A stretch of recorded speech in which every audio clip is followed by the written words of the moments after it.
Ce que je dirais surtout à mes anciens collègues, c'est que dans une SCOP, on est beaucoup plus reconnu dans nos compétences, dans notre travail, et surtout, on n'est pas un simple numéro.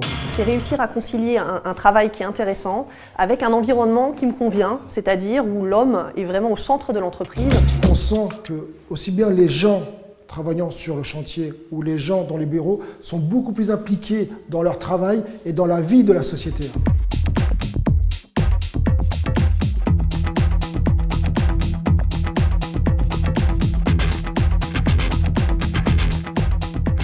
Pourquoi avoir fait le choix de la société coopérative à un moment où dans ma carrière tout se passait très bien dans un grand groupe industriel?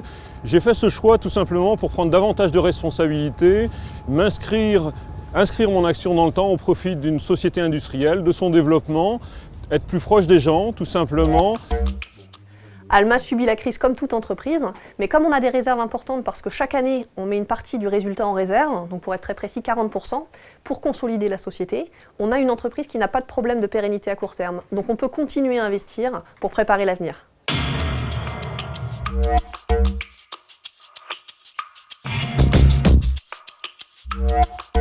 On avait enfin une direction qui était beaucoup plus à l'écoute et beaucoup plus disponible et accessible auprès de ses salariés, contrairement à l'entreprise où j'étais avant. Et dans le statut coopératif, on respecte énormément l'autonomie des personnes. Ce n'est pas une hiérarchie très forte, donc finalement ça s'adapte bien au domaine high-tech où il y a de la recherche et de l'innovation.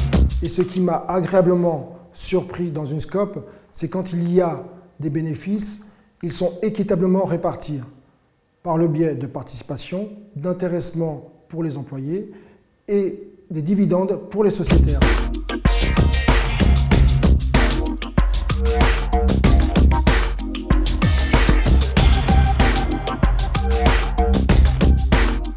Alors que pourrais-je vous dire à vous qui vous posez des questions sur les coopératives? Tout simplement que si vous souhaitez prendre de vraies responsabilités pleines et entières, si vous souhaitez travailler dans un contexte d'entreprise où chacun, bien sûr, participe au dialogue social, le dialogue social est constructif, le sens des droits et des devoirs est plus développé que dans les entreprises classiques. Enfin, si vous souhaitez bénéficier de fonds propres qui vous permettent véritablement de conduire de beaux projets et de bâtir de vraies entreprises industrielles, voire de petits groupes industriels, eh bien, faites comme moi.